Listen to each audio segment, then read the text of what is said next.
નમસ્કાર, ન્યૂઝ ફોકસમાં હું જયેશ મોદી આપ સૌનું સ્વાગત કરું છું। શરૂઆત કરીએ આજના મુખ્ય સમાચારથી। અમેરિકી રાષ્ટ્રપતિ બરાક ઓબામા વોશિંગ્ટનથી ભારત આવવા રવાના। આવતીકાલે સવારે ભારત આગમન। આગ્રા મુલાકાત રદ કરી વળતા જશે સાઉદી અરેબિયા।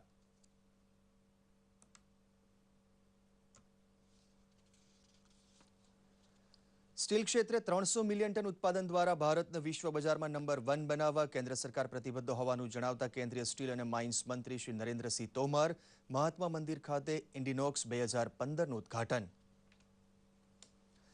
66માં પ્રજાસત્તાક દિવસની ગુજરાત કક્ષાની ઉજવણી માટે ખંભાળિયા સજ્જ। આજે ફૂલ ડ્રેસ રિહર્સલે જમાવ્યો આકર્ષણ। કડક સલામતી બંદોબસ્ત।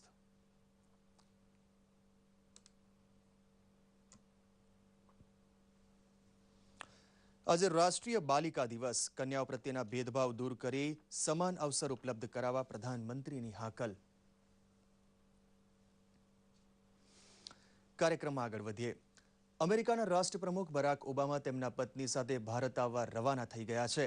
એન્ડ્રુઝ એરબેઝ ઉપરથી એરફોર્સ 1 તરીકે ઓળખાતા દુનિયાના સૌથી પ્રતિષ્ઠિત તથા આધુનિક હવાઈ જહાજમાં રાષ્ટ્રપ્રમુખ ઓબામા સાથે ઉચ્ચ પ્રતિનિધિ મંડળ પણ છે। જર્મની ખાતે બળતણ ભરાવવા માટે 2 કલાકનું રોકાણ કર્યા બાદ એરફોર્સ 1 શ્રીયુત ઓબામાને લઈને સવારે દિલ્હી ઉતરશે, જ્યાં ઉર્જા મંત્રી પિયુષ ગોયલ તેમનું સત્તાવાર સ્વાગત કરશે।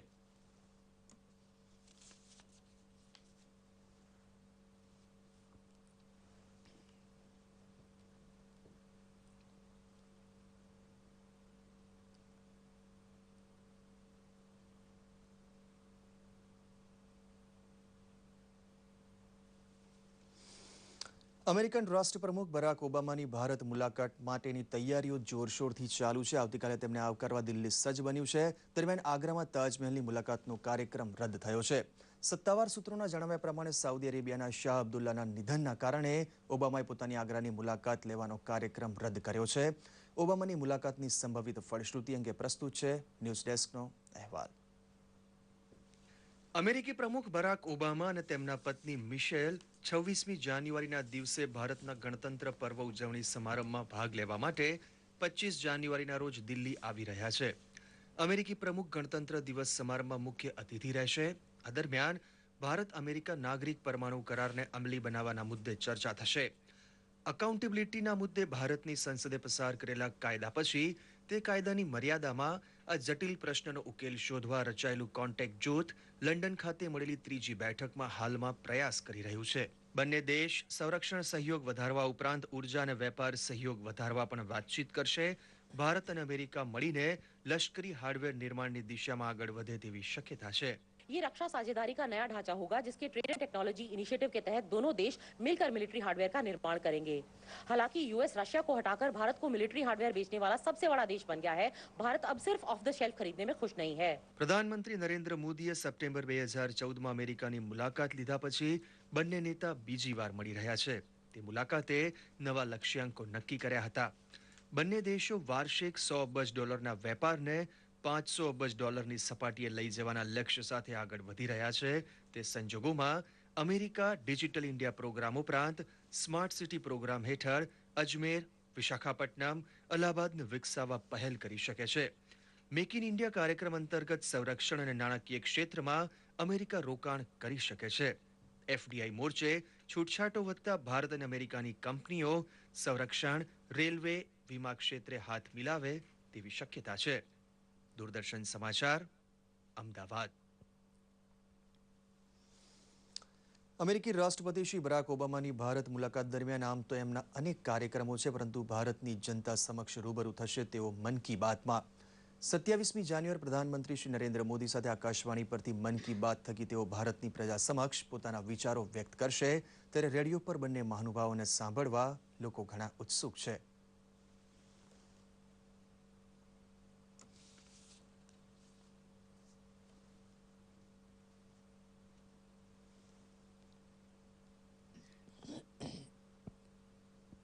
ઉર્જાની જરૂરિયાત વધી રહી છે, તે પ્રમાણે પરમાણુ ઉપર જે કરાર થાય અને નવા ન્યુક્લિયર રિએક્ટર્સ સ્થપાય તો જેનાથી ઉર્જાનો જે આપણો પ્રશ્ન છે એ સોલ્વ થઈ શકે છે। અને જો બરાક ઓબામા આવે છે તો એનાથી આપણે એફડીઆઈમાં રોકાણ કરે તો આપણા માટે સારી વસ્તુ છે। મેક ઇન ઇન્ડિયાનો જે અભિગમ છે એ માટે એમાં ઘણું જ મદદરૂપ થશે એવું લાગે છે અત્યારે. પાડોશી દેશો સાથે મિત્રતા કેળવવાનો એમનો અભિગમ જે આપણા ભારત દેશને ઘણો ઉપયોગી થઈ પડશે અને એના પ્રજાને પણ જનતંત્રને પણ તેનો લાભે ગાળે મોટો લાભ મળી શકશે. કેન્દ્રીય ખાણ અને સ્ટીલ મંત્રી શ્રી નરેન્દ્રસિંહ તોમરે જણાવ્યું છે કે કેન્દ્ર સરકાર સ્ટીલ ક્ષેત્રે 300 મિલિયન ટન ઉત્પાદન દ્વારા વિશ્વ બજારમાં ભારતને નંબર 1 બનાવવા પ્રતિબદ્ધ છે. આજે ગાંધીનગરમાં મહાત્મા મંદિર ખાતે ઇન્ડિનોક્સ 2015 પ્રદર્શનના ઉદ્ઘાટન કાર્યક્રમમાં એમણે જણાવ્યું કે સ્ટીલ ક્ષેત્રે હાલ ચીન નંબર 1 છે, જે પરિસ્થિતિ નજીકના ભવિષ્યમાં જ બદલાશે. કેન્દ્ર સરકાર સ્ટીલ સહિત વિવિધ ઉદ્યોગોના વિકાસ માટે સંખ્યાબંધ પગલાં લઈ રહી હોવાની માહિતી પણ મંત્રીશ્રીએ આપી હતી. પ્રદર્શનનું ઉદ્ઘાટન કરતા મુખ્યમંત્રી શ્રીમતી આનંદીબેન પટેલે જણાવ્યું હતું કે ઇન્ડિનોક્સ વિશ્વનું આ પ્રકારનું સૌથી મોટું પ્રદર્શન છે. એમણે આશા વ્યક્ત કરી હતી કે રાજ્યના સ્ટીલ ઉદ્યોગના પ્રશ્નોનું કેન્દ્ર સરકાર સત્વરે નિરાકરણ લાવશે. 27 જાન્યુઆરી સુધી ચાલનારા પ્રદર્શનમાં દેશ વિદેશના સ્ટીલ ક્ષેત્રે સંકળાયેલા उद्योगपतियों और निष्णातों असर होने वाला है भाग ले रहा कि है. आयरन ओर का प्रोडक्शन हमारे देश में तेजी से बढ़ेगा. स्टील के क्षेत्र में केंद्र सरकार एक बड़ा लक्ष्य लेकर चल रही है. 2025 तक हम 300 मिलियन टन स्टील के उत्पादक बनना चाहते हैं. इसके लिए ओर की पर्याप्त उपलब्धता, कुकिंग कोल की पर्याप्त उपलब्धता, इसके लिए सरकार प्रयत्नशील है. पहला एग्जीबिशन में અને આ બીજા એક્ઝિબિશન માં ઘણું બધું અંતર દેખાયું છે મિત્રો. ઘણી બધી ક્વોલિટી તરફ આપ જઈ રહ્યા છો એના પણ દર્શન થયા છે. મિત્રો આપ સૌની મારી પાસે એક માગણી અને લાગણી મને વ્યક્ત કરી હતી રાજેન્દ્રભાઈએ કે રિવરફ્રન્ટ પર કોઈ એક કોર્નર અમને મળે કે જ્યાં અમે સ્ટેનલેસ સ્ટીલના કેટલાક નમૂનાઓ મૂકી શકીએ. હું આપને ફરીથી મળવાની વાત કરું છું. આપ આવો એક દરખાસ્ત લઈને મારી પાસે કોર્પોરેશનની સાથે બેસીને આપણે એનો નિર્ણય કરીશું. ગણતંત્ર દિવસની રાજ્યકક્ષાની ઉજવણી માટે દેવભૂમિ દ્વારિકાના મુખ્ય મથક ખંભાળિયા ખાતે તડામાર તૈયારીઓ ચાલી રહી છે. રાજ્યપાલ શ્રી ઓપી કોહલી ગણતંત્ર દિવસે પોલીસ ગ્રાઉન્ડ ખાતે યોજાનારી પરેડનું નિરીક્ષણ કરશે. રાજ્યના મુખ્યમંત્રી આનંદીબેન પટેલ અને મંત્રીમંડળના સભ્યો પણ રાજ્યકક્ષાના ગણતંત્ર દિવસ સમારંભમાં ઉપસ્થિત રહેશે. પ્રસ્તુત છે એક અહેવાલ. દેવભૂમિ દ્વારિકાના મુખ્ય મથક ખંભાળિયાના પોલીસ પરેડ ગ્રાઉન્ડ ખાતે 26મી જાન્યુઆરીના રોજ યોજાનારા રાજ્યકક્ષાના ઉજવણી સમારંભ માટે પૂરજોશમાં તૈયારી ચાલી રહી છે. તેના ડ્રેસ રિહર્સલ વખતે પણ ઉત્સાહ જોવા મળતો હતો. ગણતંત્ર દિવસ પરેડમાં વિવિધ ઝાંખી રજૂ થવા ઉપરાંત લશ્કરની વિવિધ પાંખના જવાનો, વાયુસેના, પોલીસ અને મહિલા પોલીસ જવાનો ઉપરાંત એનસીસી કેડેટ્સ પરેડ કરશે. રાજ્યપાલ ઓપી કોહલીની અધ્યક્ષતામાં યોજાનારા સમારંભમાં મુખ્યમંત્રી આનંદીબેન પટેલ અને મંત્રીમંડળના સભ્યો પણ ઉપસ્થિત રહેશે.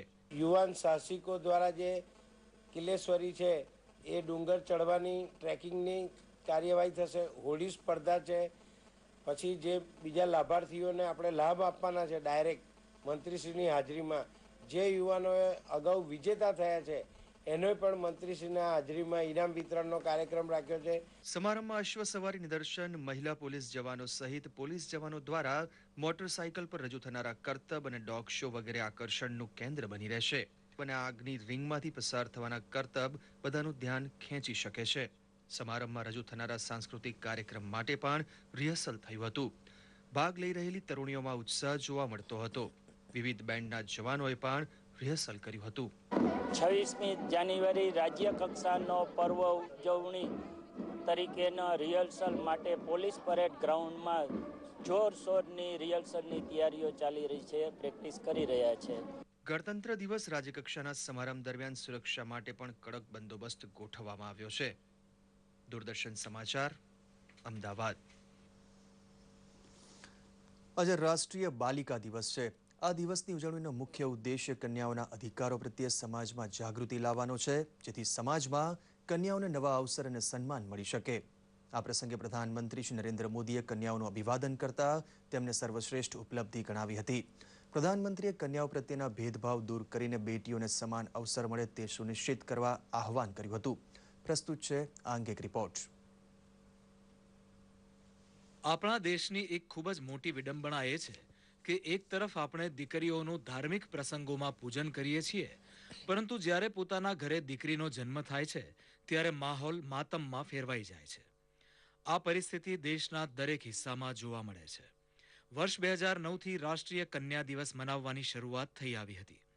24 જાન્યુઆરી 1966ના રોજ ઇન્દિરા ગાંધીએ ભારતના પ્રધાનમંત્રી રૂપે શપથ લીધા હતા અને ભારત તે દિવસને રાષ્ટ્રીય કન્યા દિવસ રૂપે મનાવે છે. આ દિવસે મહિલા અને બાળ કલ્યાણ વિભાગ પોતાના સ્તરે બાળ કન્યાઓને તેમના અધિકારો પ્રત્યે જાગૃત કરવા પ્રયાસો કરે છે. આજે દીકરીઓ જીવનના તમામ ક્ષેત્રમાં આગળ વધી રહી છે. ભલે રમત હોય, રાજકારણ, ઘર હોય કે ઉદ્યોગ. રમત ક્ષેત્રે સાયના નહેવાલ જેવી દીકરીઓ દ્રઢતા સાથે આગળ વધી રહી છે. ત્યાં જ અન્ય બીજા ક્ષેત્રોમાં પણ દીકરીઓ સમાજમાં પોતાનું સ્થાન બનાવી રહી છે. સ્વસ્થ અને શિક્ષિત કન્યાઓ આવનારા સમયની મહત્વની જરૂરિયાત છે અને આવનારા સમાજને દીકરીઓ જ રાહ ચીંધી શકે તેમ છે. તે શ્રેષ્ઠ પત્ની, માતા, કર્મચારી, નેતા અથવા અન્ય ક્ષેત્રમાં પોતાનું યોગદાન આપી દેશના વિકાસમાં સહાયક સાબિત થશે. પરંતુ તે ત્યારે જ સંભવ બનશે કે જ્યારે દેશમાં કન્યા જન્મ દરનું પ્રમાણ વધશે.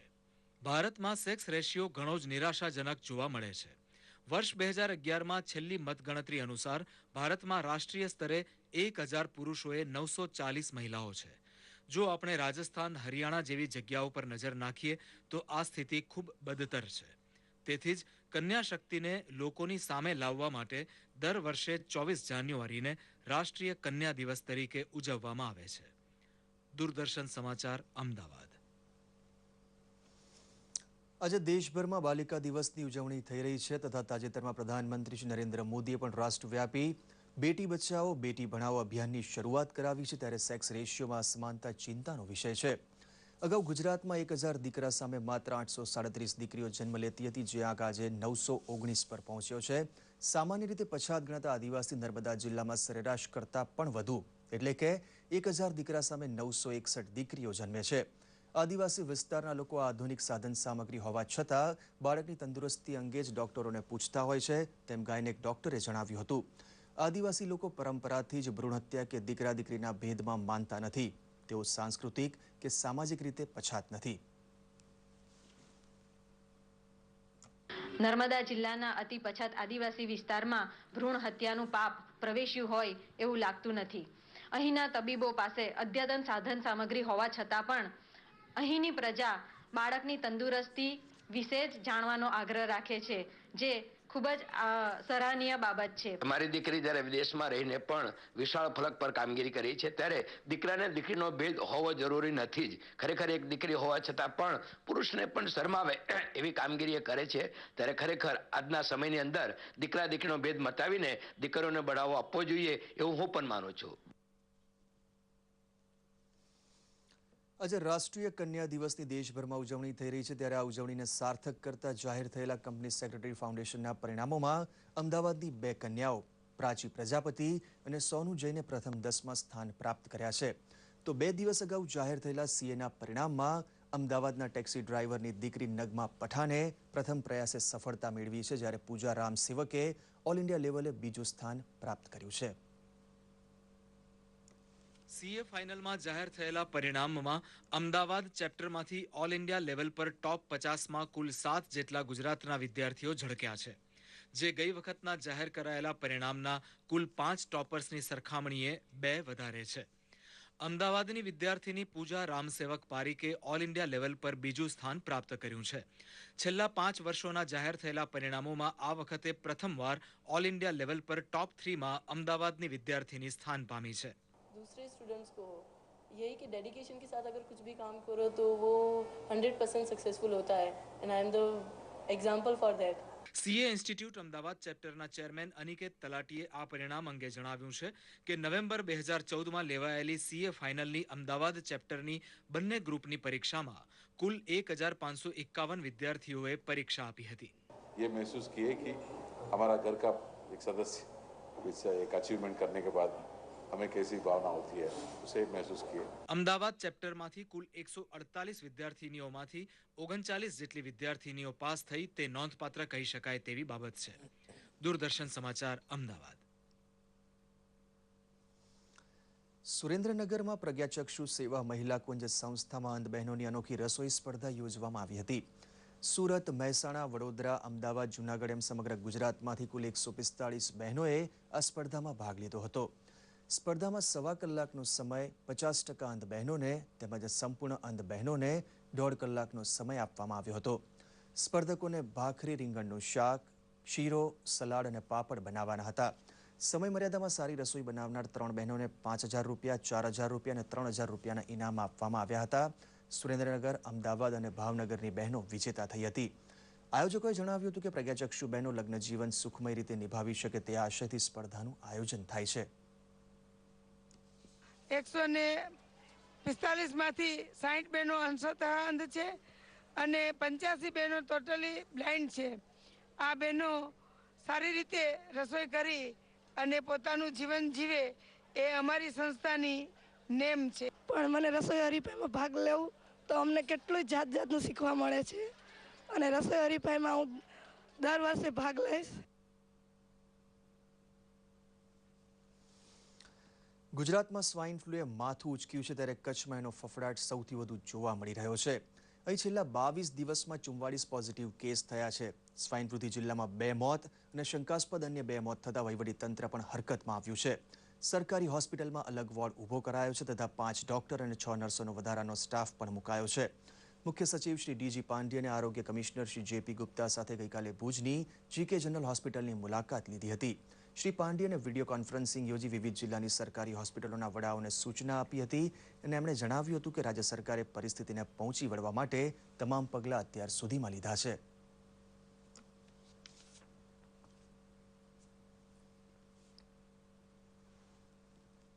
મને લાગે છે કે પ્રાઇમરી સિમ્ટમ થાય ત્યારે દર્દીઓને તરત જ સારવાર માટે લઈ આવે તો ઘણા બધા ફેટાલિટી ઓછી થઈ જશે.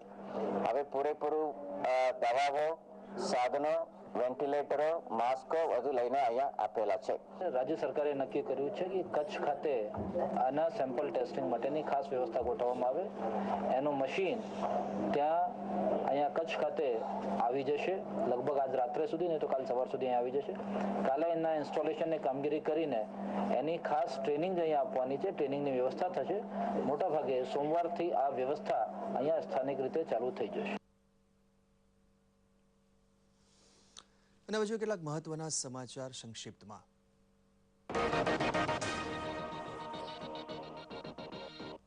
1000 રૂપિયાની અને 500 રૂપિયાની ભારતીય ચલણી નોટો નેપાળ અને ભૂતાન લઈ જવા પરનો અને ત્યાંથી લાવવાનો પ્રતિબંધ ઉઠાવી લેતી ભારતીય રિઝર્વ બેંક.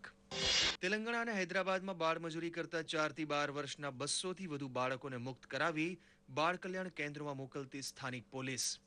સાઉદી અરેબિયાના સમ્રાટ શાહ અબ્દુલ્લાને રાષ્ટ્રીય શોક પાળી સન્માન આપતું ભારતના બીજું ઘર ગણાવતા સદગત શાહ અબ્દુલ્લા વર્ષ 2006માં બન્યા હતા પ્રજાસત્તાક પર્વના મુખ્ય મહેમાન.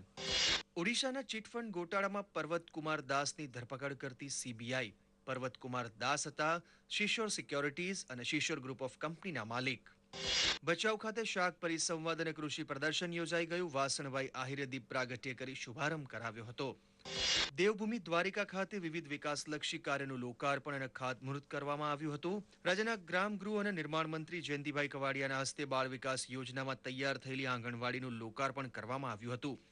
જામખંભાળિયાની શ્રી ગોપાલજી વાલજી જીરાણસી શાળા ખાતે ઐતિહાસિક પરિપ્રેક્ષ્યમાં દ્વારિકા વિષય પર યોજાયું વિશાળ ચિત્ર પ્રદર્શન. નવરચિત મહીસાગર જિલ્લામાં રાષ્ટ્રીય અનુસૂચિત આયોગના સભ્ય રાજુભાઈ પરમારે લીધી મુલાકાત. અનુસૂચિત જાતિના બાળકોને સારું શિક્ષણ અને હિત રક્ષણ અંગેની જોગવાઈઓની આપી માહિતી. રાજ્યના બાળ અધિકાર સંરક્ષણ આયોગની ટીમે વલસાડના ધરમપુર તાલુકાની લીધી મુલાકાત. પોલીસ કર્મીઓ દ્વારા થતી બાળ સંરક્ષણ, બાળ ગુના વગેરેની કામગીરી વિશે મેળવી માહિતી.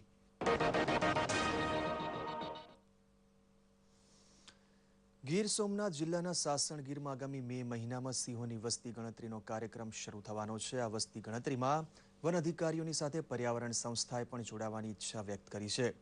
રાજ્ય પર્યાવરણ બચાવ સમિતિ વેરાવળના પ્રમુખ રાજ્ય સરકારને આ મામલે પત્ર લખ્યો છે, જેમાં વસ્તી ગણતરી કાર્યમાં પર્યાવરણ સંસ્થાના સભ્યો તેમજ ગીરના માલધારીઓને સામેલ કરવાની માગણી કરવામાં આવી છે.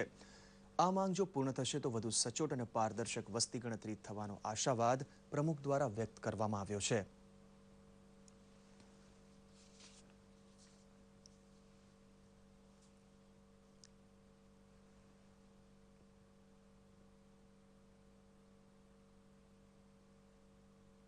આ વખતે ફોરેસ્ટ ડિપાર્ટમેન્ટ આવડા મોટા જે સિંહોની જે 311ની સંખ્યામાં જે મૃત્યુ થયા છે એ બાબતે પણ ફોરેસ્ટ ડિપાર્ટમેન્ટ સરકારથી આ બાબત છુપાવે અને સાચો આંકડો ન બતાવે એવી પૂરેપૂરી શક્યતા છે. એ માટે થઈને પણ અમે ખાસ માંગણી કરી છે કે સ્થાનિક લોકોને સાથે રાખે, સ્થાનિક માલધારીઓને સાથે રાખે. બોલિવૂડની સુપરહિટ ફિલ્મ 3 ઇડિયટ્સમાં ઇનોવેટિવ સ્કૂટરની શોધને કારણે શેખ જહાંગીરને પોતાની ઓળખ છતી કરવામાં મદદ મળી છે. તાજેતરમાં રાષ્ટ્રીય એવોર્ડ વિજેતા શેખ જહાંગીર અમદાવાદના મહેમાન બન્યા હતા. અહીં પત્રકારો સાથેની વાતચીત દરમિયાન તેમણે પોતાના સંશોધનને પોતાના શોખ ગણાવી પોતાના અનુભવો વાગોળ્યા હતા.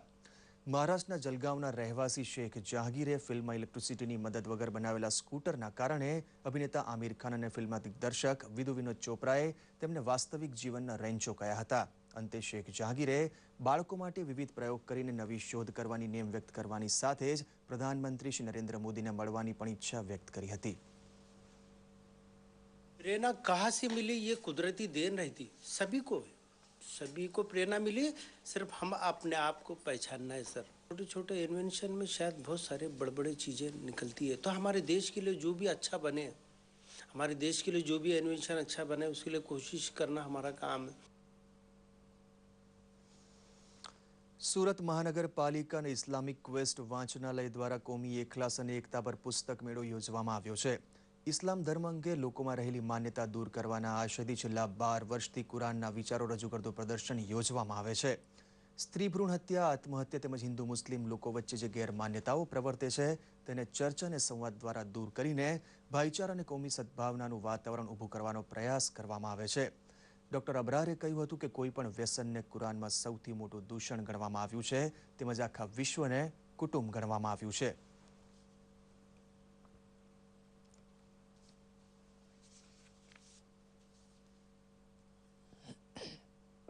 ઇસ્લામ વિશે જે મિસકન્સેપ્શન છે, ગલતફહેમીઓ છે એ દૂર થાય અને સાચી માહિતી લોકો સુધી પહોંચે. આપણે જાણીએ છીએ કે આજે ગલતફહેમીના કારણે કોમ વચ્ચેનું અંતર વધતું જાય છે. એ અમે ગલતફહેમી ચર્ચા અને સંવાદ થકી દૂર કરી અને કોમી સદભાવના અને એકતા સ્થાપવાનો પ્રયાસ કરીએ છીએ. દિલ્હી વિધાનસભા ચૂંટણી માટે ઉમેદવારી પત્ર પાછી ખેંચવાનો આજે છેલ્લો દિવસ હતો. ઉમેદવારોનું ચિત્ર હવે સ્પષ્ટ થઈ ચૂક્યું છે. ચૂંટણી પ્રચારમાં ગણતરીના દિવસોની ઉજવણી બાદ મોટા નેતાઓની રેલીનો દોર શરૂ થશે. જોકે ભાજપ, આમ આદમી પાર્ટી અને કોંગ્રેસ એમ ત્રણેય ડોર ટુ ડોર પ્રચારમાં કાર્યરત છે. ભાજપાના રાષ્ટ્રીય અધ્યક્ષ અમિત શાહે દિલ્હી ખાતે રોડ શોમાં જણાવ્યું કે ભ્રષ્ટાચાર વિરુદ્ધ લડનારા તમામ સાથે ભાજપ છે. પ્રસ્તુત છે એક અહેવાલ. ભાજપ તરફથી દિલ્હીના મુખ્યમંત્રી પદ માટેના દાવેદાર કિરણ બેદીનો જનસંપર્ક અસરદાર બની રહ્યો છે. તેઓ ઠેર ઠેર એક જ વાત કરે છે કે જનતાને વધુ બહેતર સુખ સુવિધા મળે તેવી સરકાર ફક્ત ભાજપ જ આપી શકશે. आपको मीठे पानी की समस्या है, आप 20 रुपए का कैन लाते हैं, यही बात है. आपके पास एटीएम कोई नहीं है, एटीएम ला सकते हैं, आप एटीएम से भी ले सकेंगे. કોંગ્રેસના ચૂંટણી સુકાની અજય માકન પ્રચારમાં મતદારોને સમજાવે છે કે તેમનો પક્ષ પૂરા થઈ શકે તેવા વચન જ જનતાને આપે છે. તેમણે પણ દાવો કર્યો હતો કે જનતાનો પ્રતિસાદ જોતા લાગે છે કે સરકાર તો કોંગ્રેસ જ બનાવશે. हम लोगों ने बिजली के दरें कम करने के लिए कहा है और साथ में हम ये कह रहे हैं कि बगैर सब्सिडी दिए और बिजली की कंपनियों पे नकेल कस के ही ये दर हम कम कर सकते हैं. કેજરીવાલને ચૂંટણી પંચે આપેલા કડક ઠપકા વિશે અરવિંદ કેજરીવાલનો પૂરેપૂરો બચાવ કરતા કુમાર વિશ્વાસે કહ્યું કે ચૂંટણી પંચે જો કેજરીવાલને નોટિસ જે મુદ્દે આપી તે બાબત ગંભીર હોય તો દારૂ કે અન્ય ચીજોનું વિતરણ થવા દે નહીં. अरविंद उसका संज्ञान लेंगे. उन्होंने जो बात कही है वो सत्य है. शराब बटने ना दे, कोई चीज बटने ना दे. अगर वो रोक पाती है तो इसका मतलब चुनाव आयोग अपने नोटिस के प्रति गंभीर है. ભાજપની છાવણીનો ઉત્સાહ વધારવા માટે પક્ષ પ્રમુખ અમિત શાહ ખુદ ચૂંટણી પ્રચારમાં નીકળ્યા હતા. ઉમેદવારી નોંધાવવાના છેલ્લા દિવસથી દિલ્હીમાં પ્રજાસત્તાક દિવસની રજાઓ શરૂ થતી હોવાથી પ્રચાર જામશે તેમાં કોઈ શંકા નથી. દૂરદર્શન સમાચાર, અમદાવાદ. જમ્મુ કાશ્મીર વિધાનસભા ચૂંટણીમાં સૌથી મોટા પક્ષ તરીકે વિજેતા બનેલા પીડીપીના પ્રમુખ તરીકે મહેબૂબા મુફ્તીની ફરી 3 વર્ષ માટે વરણી થયા બાદ તેમના પિતા અને પક્ષના સંરક્ષક મુફ્તી મોહમ્મદ સઈદે સરકાર રચના વિશે મૌન તોડ્યું હતું. મુફ્તી સાહેબે કહ્યું હતું કે ભાજપ સાથે સરકાર રચવા માટે બીજા તબક્કાની વાતચીત ચાલુ છે, પરંતુ જનાદેશની ભાવના સાથે બેવફાઈ ગણાય તેવો કોઈ નિર્ણય પીડીપી કરશે નહીં. मिलाऊंगा कंधे से कंधा मिलाऊंगा मैं जम्मू कश्मीर के हमारे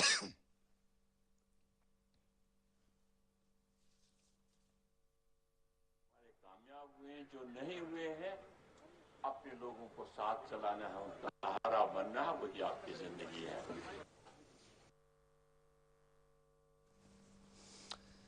આજે વસંત પંચમી છે। ભારતીય સંસ્કૃતિ અને પરંપરા અનુસાર વસંત પંચમી અને વસંત ઋતુનું ધાર્મિક અને આધ્યાત્મિક મહત્વ છે। ભગવદ્ ગીતામાં ભગવાન શ્રી કૃષ્ણએ પણ કહ્યું છે કે ઋતુઓમાં હું વસંત છું। વસંત પંચમીને શ્રી પાંચમ પણ કહે છે। આ દિવસે માં સરસ્વતીની પૂજા કરાય છે, એટલે વિદ્યાની દૃષ્ટિએ જ્ઞાન પંચમી તરીકે ઓળખાય છે। તો શૃંગારની દૃષ્ટિએ આજના દિવસને મદન પંચમી પણ કહેવાય છે। વણજોયા મુહૂર્ત વસંત પંચમીના દિવસે લગ્ન ગ્રંથિથી જોડાવાનું પણ આકર્ષણ રહેલું છે। આજે ગુજરાતભરમાં અનેક લગ્ન પ્રસંગોનું આયોજન થયું છે। આ વર્ષે અધિક માસ હોવાથી વસંત પંચમી વહેલી આવી છે, પરંતુ વસંત ઋતુ 26 દિવસ પછી શરૂ થશે। ઓલિમ્પિકમાં ક્વોલિફાય થઈને ઇતિહાસ રચનાર ભારતીય પહેલવાન ગીતા ફોગટ માટે સફળતાના શિખરો સર કરવા સહેલા નહોતા। અનેક મુશ્કેલીઓનો સામનો કરીને આજે ગીતાએ જે સફળતા મેળવી છે તેનાથી સમગ્ર દેશને ગર્વ છે। નારી શક્તિની મિસાલ બની છે ભારતની પહેલવાન ગીતા ફોગટ। હરિયાણાના ભિવાનીના બાલાઈ ગામમાં જન્મેલી ગીતાને અનેક પડકારો અને મુશ્કેલીઓનો સામનો કરવો પડ્યો હતો, પરંતુ ગીતાના મનમાં એક જ સંકલ્પ હતો કે કોઈ પણ ભોગે પહેલવાન બનવું છે અને દેશનું નામ રોશન કરવું છે। તન તોડ મહેનત અને આત્મવિશ્વાસથી ભરપૂર ગીતાએ ઓલિમ્પિક્સમાં ક્વોલિફાય થઈને પોતાનો સંકલ્પ પૂરો કર્યો હતો। લિંગ ભેદ માટે કુખ્યાત હરિયાણામાં તો ફોગટ પરિવારની 3 દીકરીઓ પહેલવાન બને તે સહેજ પણ મંજૂર ન હતું। માટે પરંપરા, રિવાજ અને સમાજના અનેક રોડા છતાં ફોગટ પરિવારની 3 દીકરીઓએ દેશ માટે 3 સુવર્ણચંદ્રક જીત્યા હતા। સમગ્ર દેશની મહિલાઓ માટે પ્રેરણા સ્ત્રોત બનેલી ગીતાને જે લોકો પહેલવાન જોવા માંગતા ન હતા તે લોકો જ આજે ગીતાના વખાણ કરતા થાકતા નથી। ગીતાના પિતા મહાવીરસિંહ ફોગટ પણ રાજ્ય સ્તરના પહેલવાન રહી ચૂક્યા છે અને તેમની પ્રેરણા જ આજે 3 બહેનોને પહેલવાન બનાવીને દેશનું નામ રોશન કર્યું છે। રિવાજ અને અનેક બંધનો આજે ગીતાના પગ તળે કચડાઈ રહ્યા છે અને એવી મહિલાઓ માટે મિસાલ છે જેમને દેશ અને દુનિયા માટે કંઈક કરવું છે। દીકરીઓની સંખ્યા આમ પણ ઓછી હોય તેવા રાજ્ય હરિયાણાની દીકરી પહેલવાન બનવાની મહત્વાકાંક્ષા રાખે તે ઘટના નાની સૂની તો નથી જ। દૂરદર્શન સમાચાર, અમદાવાદ। તો આ સાથે આજનો ન્યૂઝ ફોકસ અહીં સમાપ્ત કરીએ છીએ। નમસ્કાર।